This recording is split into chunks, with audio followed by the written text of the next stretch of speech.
Hello, everyone. My name is Elizabeth Manns, and I'd like to welcome you to the April 4th Coalition Show. This is the August 22nd, 2022 edition of the show, and is week 416 since the closing of the North Adams Regional Hospital. The April 4th Coalition's mission statement is, we are for workers' rights and collective bargaining rights, and are against tax breaks for the rich and corporations who ship our jobs overseas. We support all the articles of the Universal Declaration of Human Rights, but as is our custom, we put the emphasis on Article 23. Dick? Yes. Article 23, Section 1.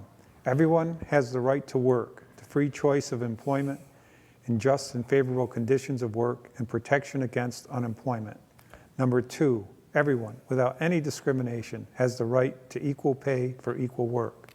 Number 3, everyone who works has the right to just and favorable remuneration, ensuring for himself or herself, and his or her family, an existence worthy of human dignity and supplemented, if necessary, by other means of social protection.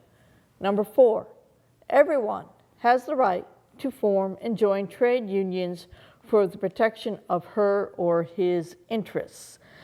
And at this time, we usually give a shout out to Michael Putnam and a thank you to both Michael, who is the program director for WNNBLP 107.1, for airing the show on Fridays at 6 p.m., at least the audio portion of the show.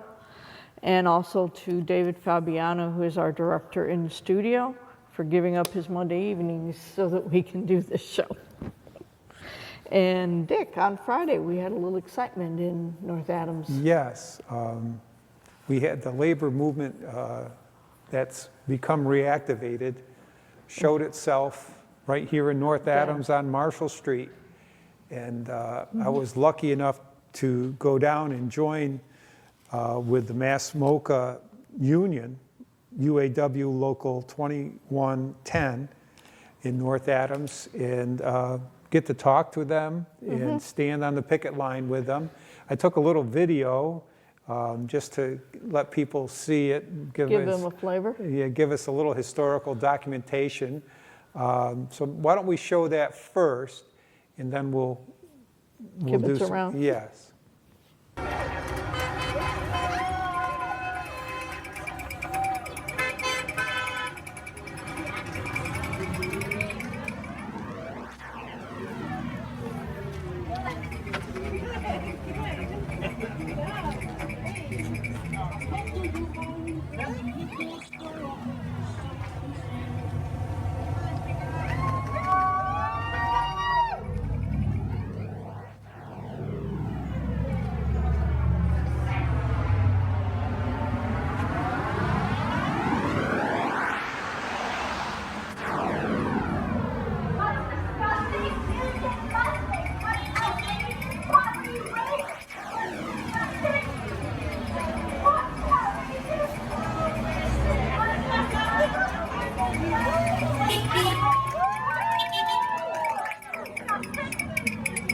What's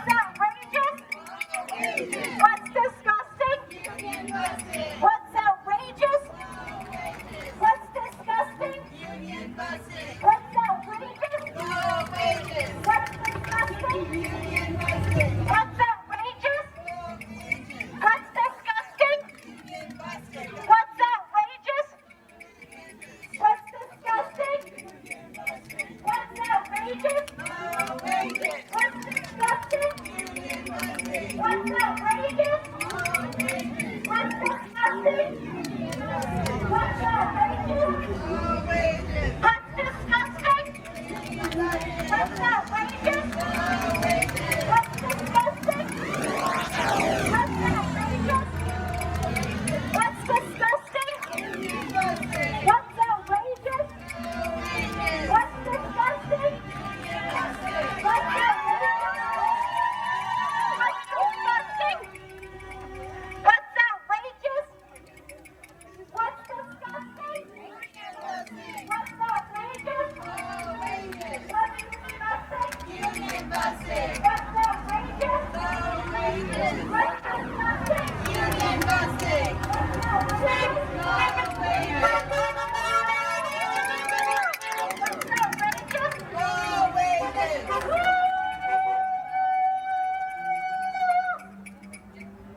Well, there you go. It was quite a lively group. It was. I like that little chant, what's disgusting, union busting, what's outrageous, low wages. It was very yeah, good. It was very good. And I know I drove by on my way to work, and I drove by again on my lunch break both times, and that was I want the audience to remember that was a very hot day on Friday, and they could have just as easily packed it in and said, I'm going home, it's too hot, and they decided to persevere because they believed the fight was worth it. And I know somebody collapsed from heat exhaustion at that strike, because when I was going back to work, the ambulance and the fire department were there treating someone from it. Yeah, I was there early, and then I went, about 8:30 to about 9:30, and then At night? in the morning. Oh, in the morning? And then I went again at from about 2:30 to about 4. And they stayed there until 6. And there were some businesses like the brewery at the Mass Mocha, they closed down. They didn't open until 6 o'clock. They stayed closed in solidarity with the strike. And there were a lot of people that brought out baked goods for the people on the line. And, there was a lot of support shown to them. They said a lot of unions showed up and offered. I wore my NALC union shirt there, and I brought our We Are One sign and also the Jobs for Justice sign. I left one there, and I brought the other two home. But that same day, there was a letter to the editor by Maynard Cedar that got printed in the Berkshire Eagle on Friday. Right. So would you like to share that? Sure, I will be happy to share that. And for our audience who may not know, Maynard Cedar is a professor emeritus from the Massachusetts College of Liberal Arts from the Sociology Department. And he's the author of The Gritty Berkshires, A People's History from the Hoosick Tunnel to Mass Mocha. Maynard wrote, museums, work, labor, movement deserve support. One constant in U.S. labor history is the struggle of workers to improve their workplace conditions and standard of living, whether it be steel makers in the 1930s, hospital nurses in the 1970s, or now museum workers in the 21st century. At Massachusetts Museum of Contemporary Art, members of a nationwide union of museum employees, UAW Local 2110, have been uniting in a fight for a fair contract. The union plans one-day strike for Friday at Mass Mocha in North Edams, which was what appeared in the Eagle on the previous Sunday.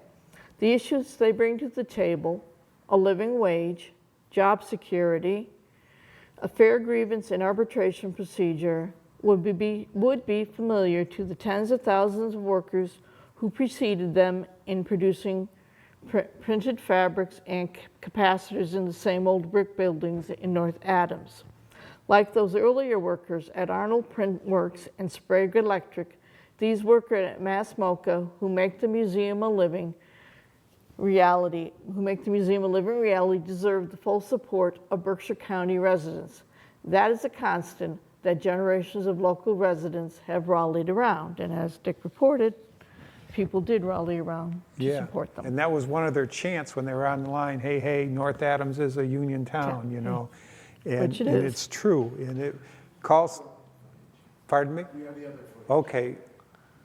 We're going to have a little bit more footage that we're going to add before we move on. move on.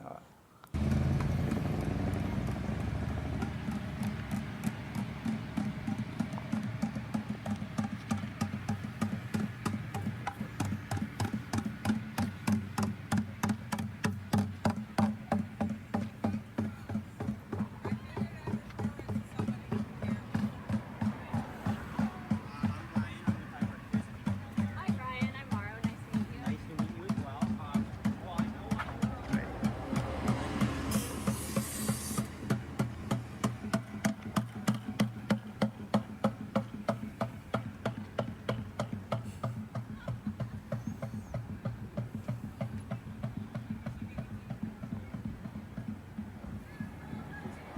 Hi, how are you? Good. I'll be back down. Take care. Hi, you're welcome.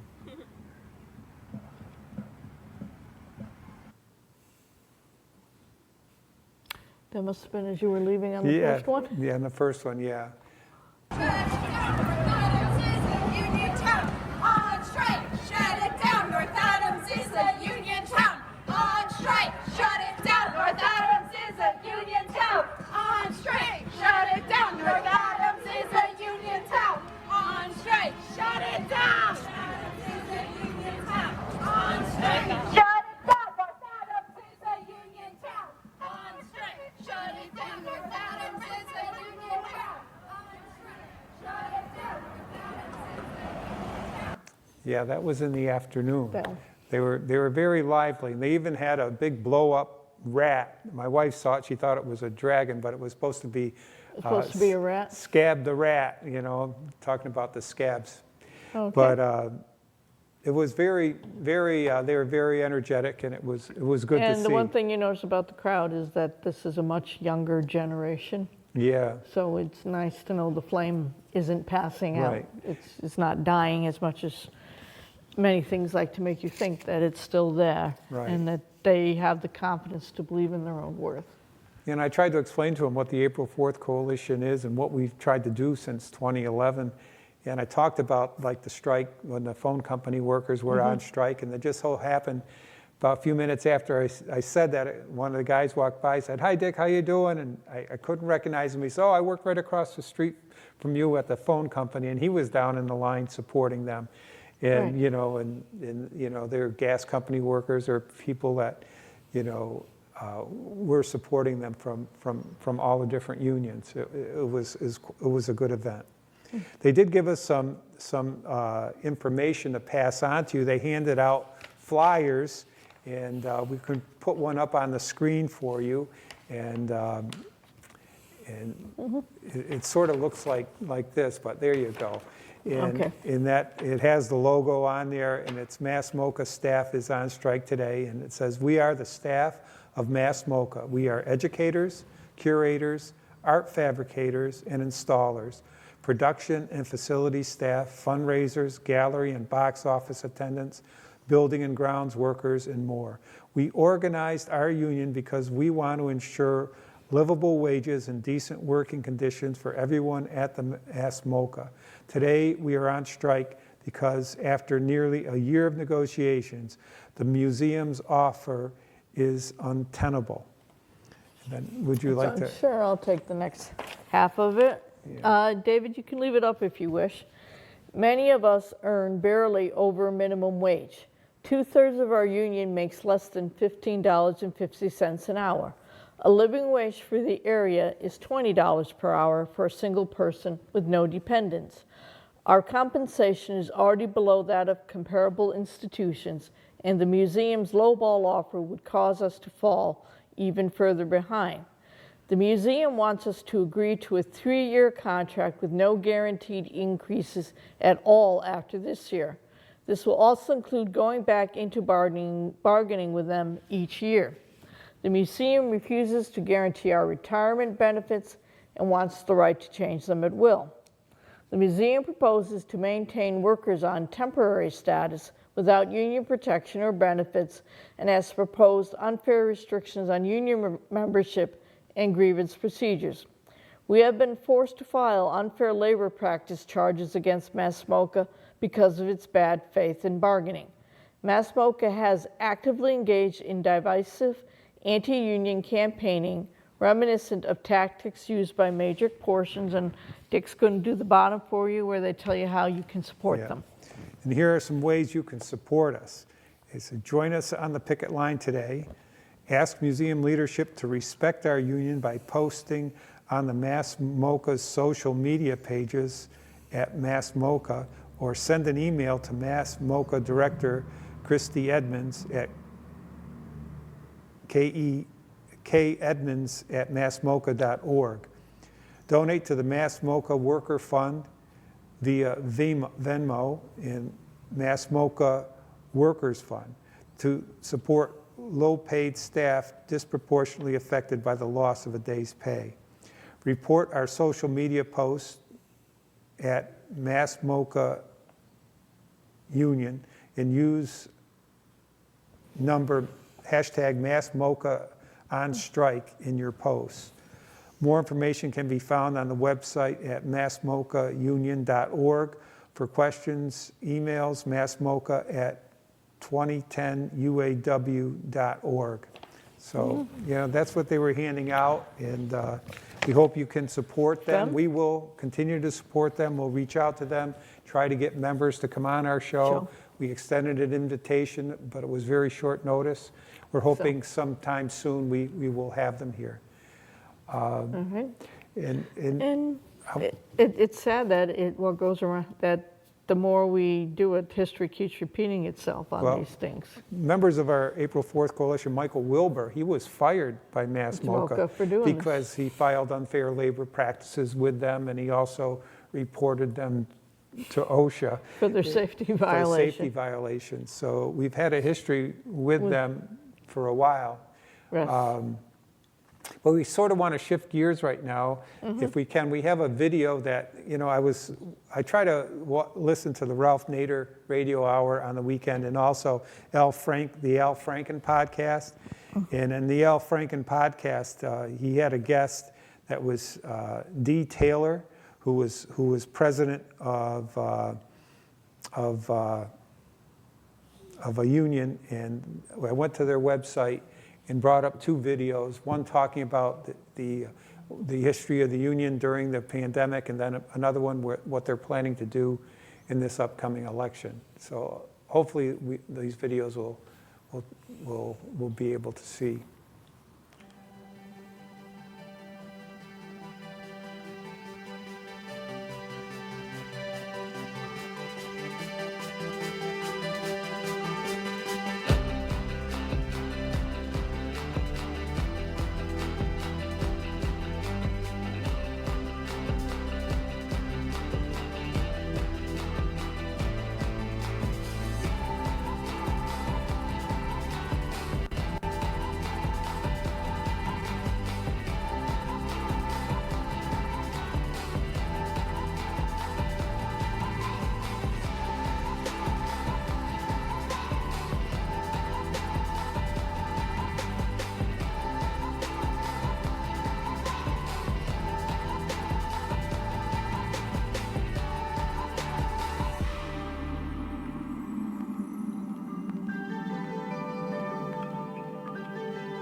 It's been a tough road.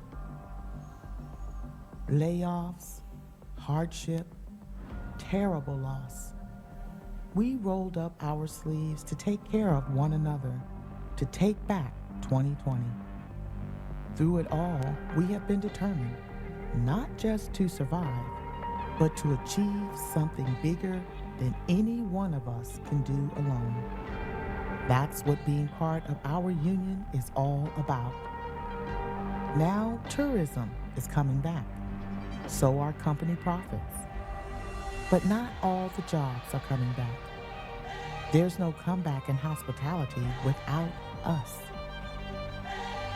So we march together for a recovery where no one gets left behind. We are Unite Here, and together we will come back stronger. Yeah, it's a strong movement. It is a strong So I movement. encourage you to go to unitehere.org, and you can see these videos and many more. But they did a lot of organizing, and they went out and they made a difference in Arizona, Nevada, Georgia. Sure. They did a great job, and that's what I think That's what we have to continue do to as do. union members. Put the boots on the ground Yeah. and knock on the doors and Right. That's get out into the street and organize and keep. and get the political leaders in office that That will listen to the needs of workers. And we And need- not the needs of the the rich. 1%, I would have said. So, Definitely, and my guess is the focus is probably going to be in New Hampshire for Maggie Hassan. yeah, and I think they're This year. going down to Georgia again. They're going Definitely. all over. And they solicit funds. If you can't do anything, you can donate to their efforts. But, you know, it's about working people, just like at Mass MoCA. It's working people all over, stepping up. Because, you know, when they talk about inflation and everything so bad, you know, one of the biggest problems people have is you know, just paying the rent. Right, and Yeah, making ends meet. Right. Housing costs are one of the biggest parts of inflation. Correct. And, They skyrocketed once Yeah, the and- restrictions came off. And the price of gas going up, that also affects workers because to live, to be able to survive, to get, you know, they have to probably drive farther You have from to- work to able to get a place where they can afford to live. And be up. Right, Yeah. it's not like the housing is right next to where you work anymore. Right, so we need, It's out there. you know, we need people to we need the politicians to make the policy decisions that will be able to help people that are in need rather than corporations who are very powerful and really don't look at anything but the bottom line No, for this month. that's unfortunately the way the business model works. It's always what's good for the corporation. And they never quite seem to make the correlation that a solid, stable workforce is good for the corporation, Right, and as opposed to having the constant turnover and the temporary employees and whatnot. They never quite seem to get that far. but if you have a good grassroots efforts, I know Mm-hmm. just from my experience with the post office that, Mm-hmm. you know, we were trying to get that Postal Reform Act passed for a very long time, but we finally got it. And it took, you know. Persistence. Yeah, persistence and, you know, I mean, I received a phone call this February and said, please, you know, it was a recording from the national president, please call your congressman and ask him to vote yes on this bill. And every active union member got that phone call, and I think a lot of them made the call. And I know that the Postmaster General has been getting a lot of negative press by a lot of people, but the union felt that, you know, they could activate the grassroots Democratic Party people and some friends that were in the Republican Party, but DeJoy had a lot of fans in the Republican Party. And he was able to work with the union. And I think the union and the Postmaster General working together were able to get the Postal Reform Act passed. And I think that's probably why you got didn't through, hear yeah. the union asking for him to be removed or anything like that. I know you've heard a lot of I mean, there's a lot of people. complaints about DeJoy, yes, Right. but But I think the union said, well, there's an opportunity. If he's got the favor of the Republicans and we can get the favor of the Democrats, if we push forward, we can do a lot for working people if we Right. work together. if you work. And I But think that that's- meant DeJoy had to be willing to work with you. Yeah, And I guess I guess they were able to do it. get through that way, which is good.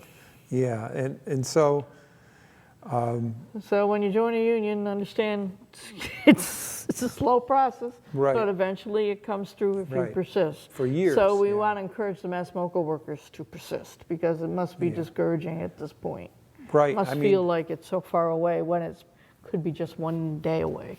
right. I've heard of family members that, you know, worked at Mass MoCA and were told, you know, you're from North Adams, you don't have to make that much money, you know, you shouldn't expect it, you know. You know, there's this, Oh yeah, we're the boonies. We don't have expenses, you know. right, you know, It's only great the that- Northeast. in You know, and I Massachusetts. know that unfair labor practice that Mike was talking about is they were forcing people to work during their lunch breaks. I mean, they'd have a lunch break, but they'd have to have their walkie-talkie Cookies with with them. them. And if something came up, they'd have to interrupt their lunch break. And of course, go they do wouldn't it. be paid, and they wouldn't be paid Wouldn't for be that paid time for it. while they were away. But in discussions on the line, I heard one woman say that, you know, there's so much work going on that, you know, she's skipped her lunch many, many times.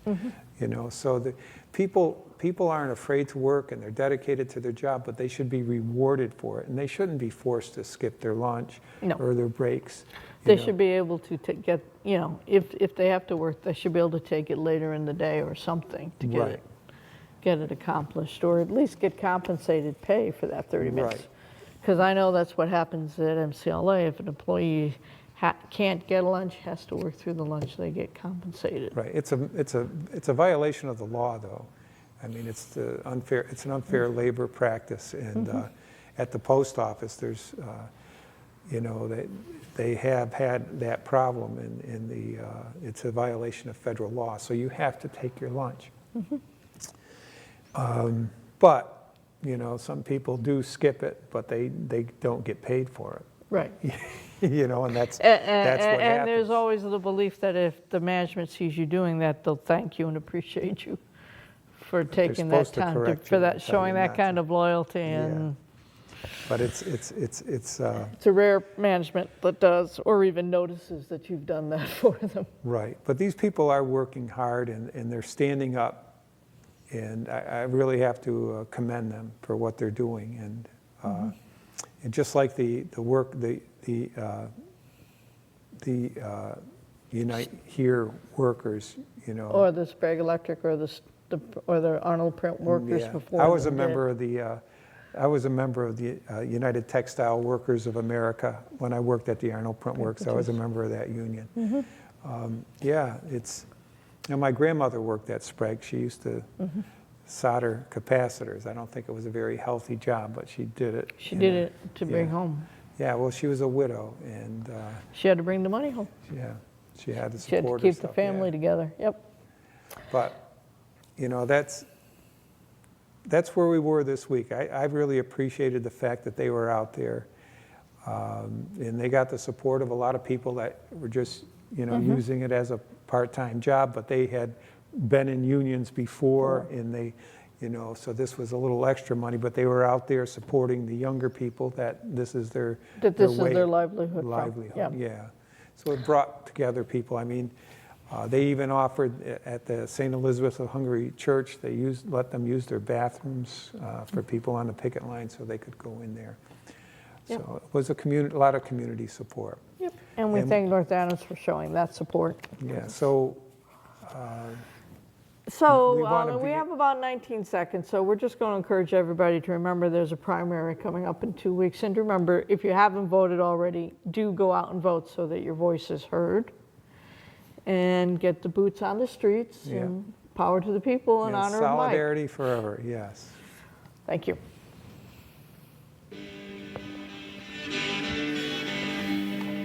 There's power in the factory, power in the land, power in the hand of the worker. But it all amounts to nothing if together we don't stand. There is power in a union. Now the lessons of the past were all learned with workers' blood. Mistakes of the bosses we must pay for. From the cities and the farmlands to trenches.